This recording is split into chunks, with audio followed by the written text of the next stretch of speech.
اتحادنا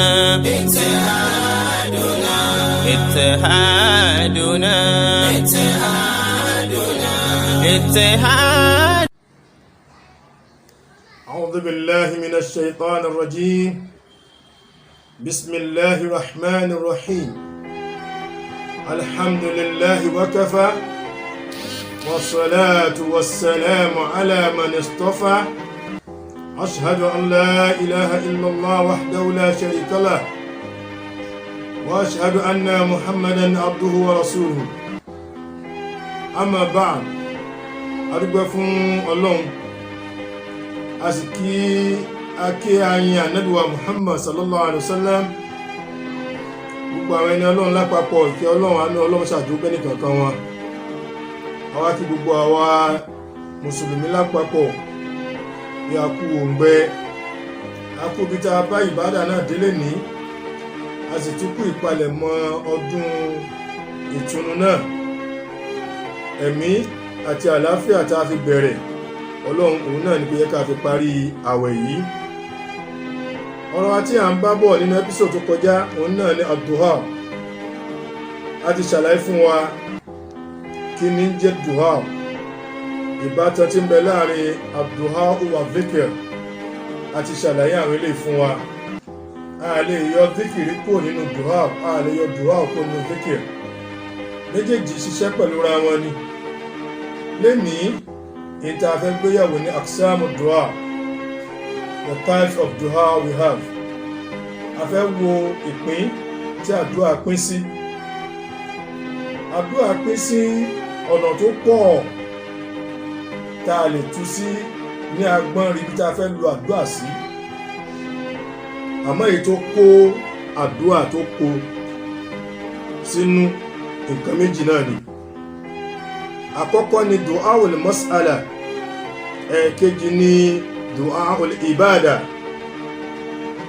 Bí méjèèjì ṣe tí wọ́n wà, àwọn náà ṣiṣẹ́ pẹ̀lú ra wọn ni. Gẹ́gẹ́ bí ìṣàlàyé fún wájú ni pé adh-dhikr wa du'ahu wọ́n wọnú ara wọn nínú iṣẹ́. Bẹ́ẹ̀ náà ni du'aul mas'ala àti du'aul ibada náà wọnú ara wọn.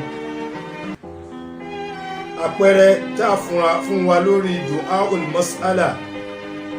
òun ni tá a bá ní Ọlọ́run o, mo fẹ́ báyìí, mo fẹ́ kọ́lé, mo fẹ́ ra mọ́tò, mo fẹ́ ṣe báyìí, mo fẹ́ ṣe tọ̀hún, tó jẹ́ pé la béèrè fún. Àpẹẹrẹ nínú al-Qur'an, òun ni ká ní Rabbana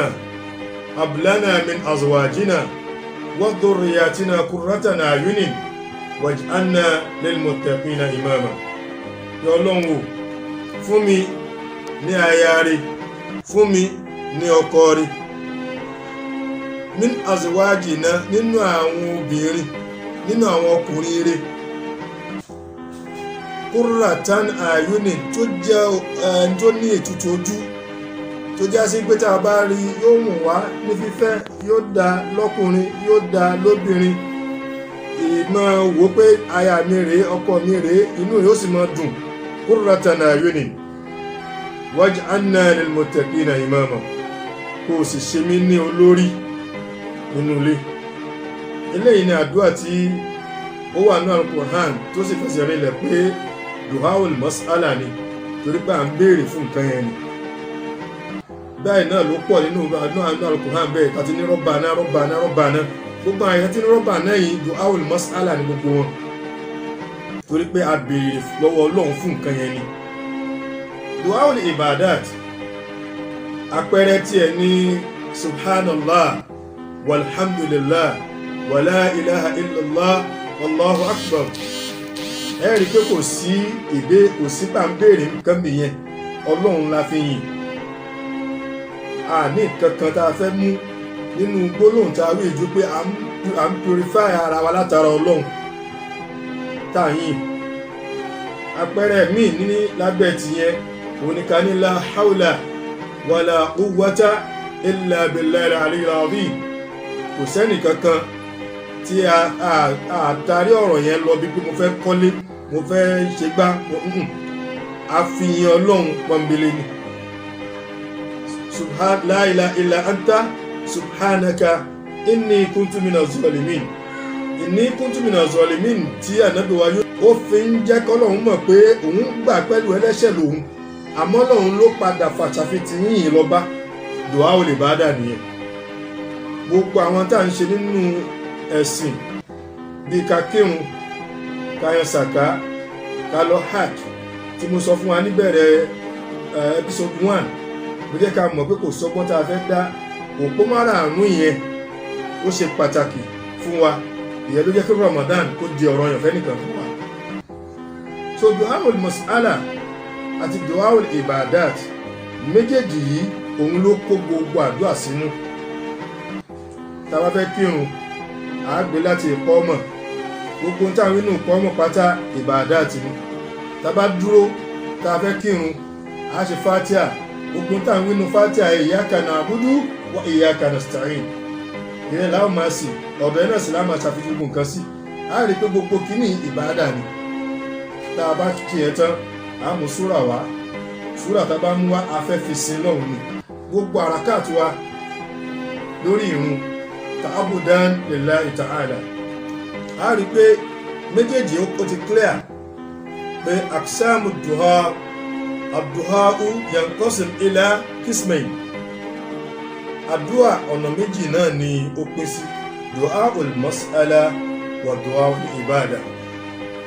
so ìyẹn ti clear topic wa lénìí, tí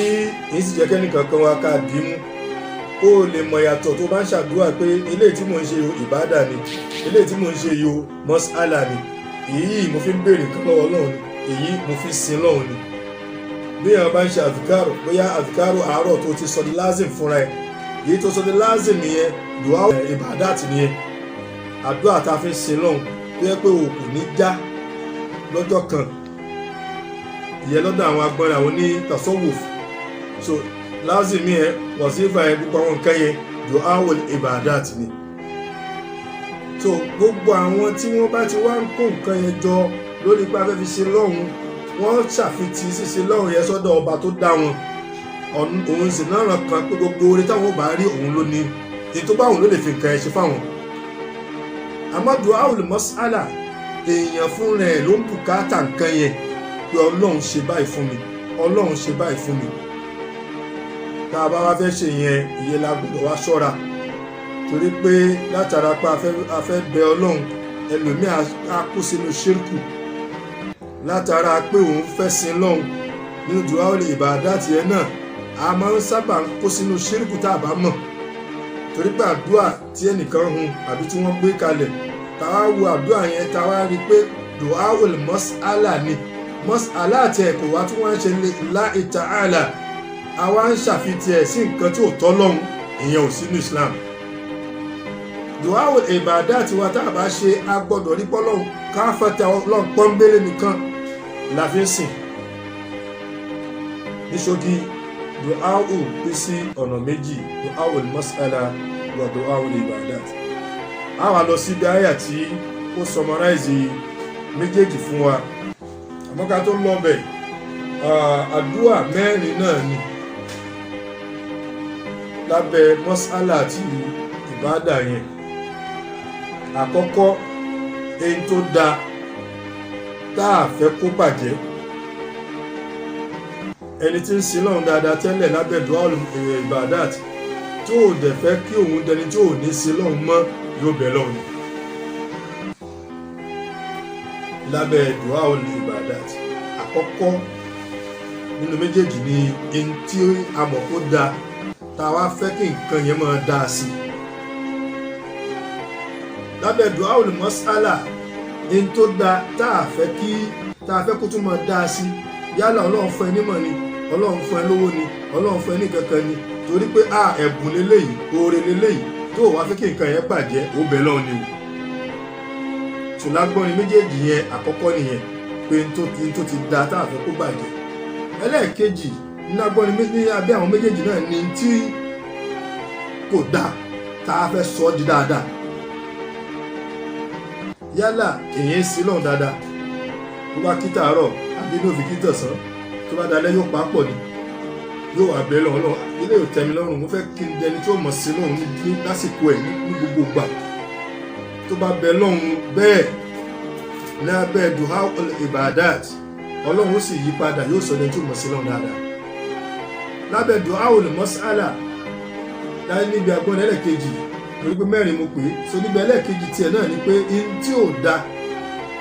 tọ́lọ́wọ̀ tí ì ṣe fún yàn tí ẹ̀ wá ń bẹ lọ́pọ̀ lọ́run mo fẹ́ nǹkan báyìí ṣe fún mi ẹni tó wọ́ ọmọ títí tí ò rí bí ẹni tó ṣe ń dà láàmú ẹni tó jẹ́ pé gbogbo gbà ó ṣe ń ṣe exam eléyìí ló ṣe ti tọ̀hún síbẹ̀síbẹ̀ náà kò rá admission àti bẹ́ẹ̀ bẹ́ẹ̀ lọ tó wá fẹ́ káwọn nǹkan ẹ bẹ̀rẹ̀ sí ní da yóò bẹ́ lọ náà ni o ìyẹn ní lábẹ́ du'aul mas'ala ẹlẹ́ẹ̀kẹrin òun laburú tó fojú hàn táwọn pé aburú lélẹ̀ irú covid-19 sì aburú ni tí gbogbo ayé gbà pé aburú lélẹ̀ tá a bá wá ní àfẹ́ bẹ lọ́hùn àti àfẹ́ fọlọ́hùn lẹ́kọ̀ọ́ òun ló mọ̀ ọlọ́run lágbára bá agbára tọ́lọ́run ní ó lè débi pé nígbà táwọn gbà rẹ̀ lọ́wọ́ sí tílẹ̀ bá mọ́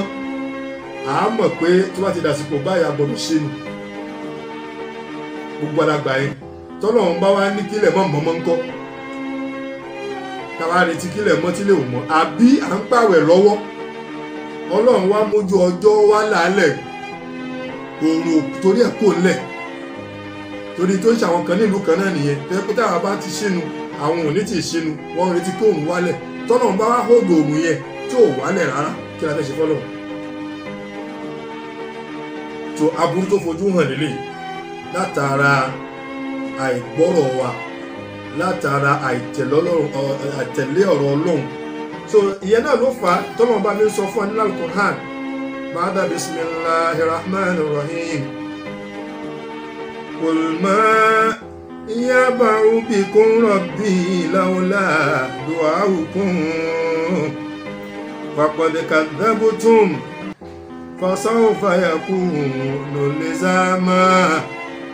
faqad kadhabtum fasawfa yakunu lizama ẹ̀rí pé àyà yìí ó jẹ́ ká mọ̀ wípé àìgbọ́rọ̀ wa ló ń fa wàhálà fún wa láyé náà lọ́wọ́ fi sọ fún ànábì wa Muhammad pé ànábì sọ fún wọn ma yaba'u bikum rabbi ọlọ́run lóhun ò ní yé máa ṣe dáadáa fún wa kò lóhun ò ní yé máa bù wá ní ìta máa ń fẹ́ nínú as much láúláàdùn àókùn tí ìbáṣọ láàdùn àwa tá a ṣe pé ọlọ́run mo fẹ́ báyìí ọlọ́run ṣe báyìí fún wa ọlọ́run má pa wá ọlọ́run fún wa lówó torí pà ń bẹ̀ ẹ́ àfilẹ̀ láláì bẹ̀ lọ́lọ́run ṣe yànda àwọn kan yìí fún wa àmọ́ ń gbà tá a kọ àbẹ̀ lọ́run mọ́ àáfàá tó yẹ kó bẹ lọ́run náà bẹ lọ́run mọ́ nǹkan míì níran àwọn tá a jẹ́ mùsùlùmí kàkà kojú mọ́ lọ́run nǹkan míì là ń lépa bá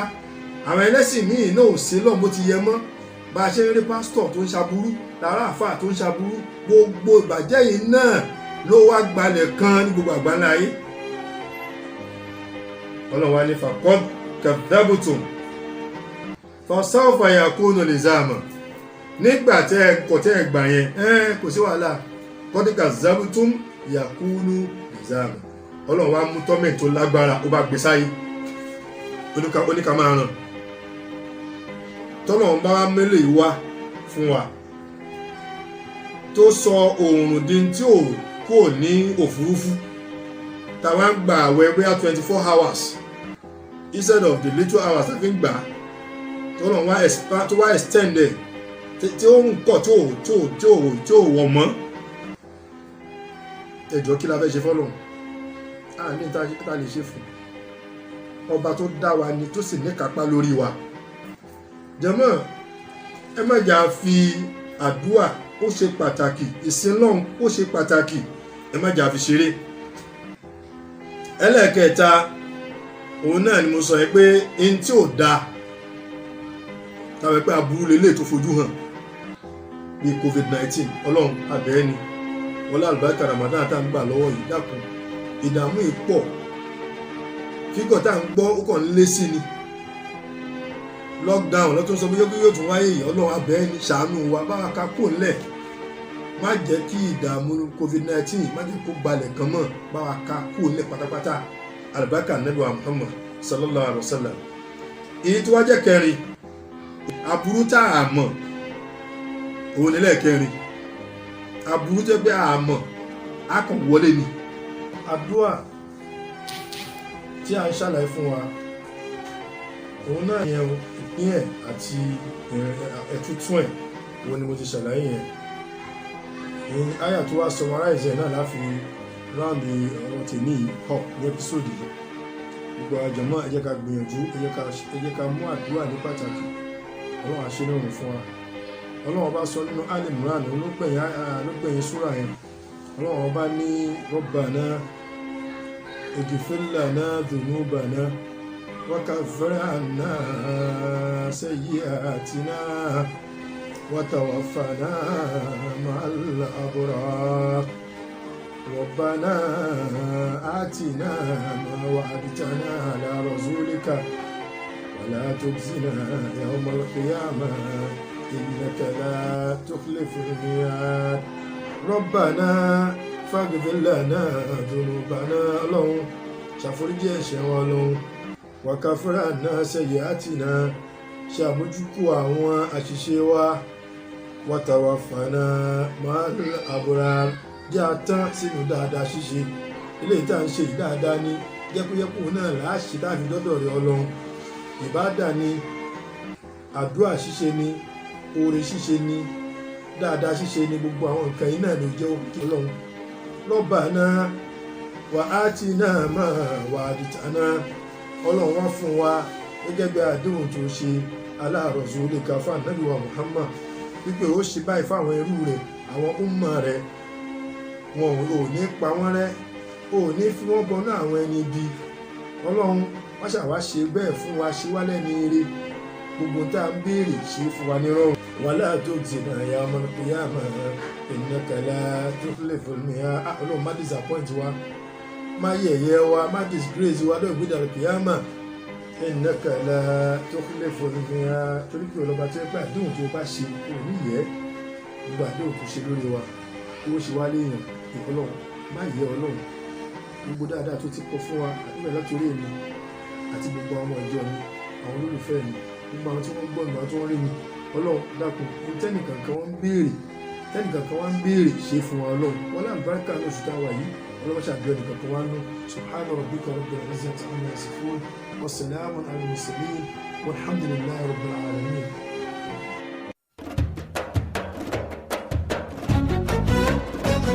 رضيت بالله ربا وبالإسلام دينا رضيت بالله ربا وبالإسلام دينا وبمحمد صلى الله عليه وسلم نبيا ورسولا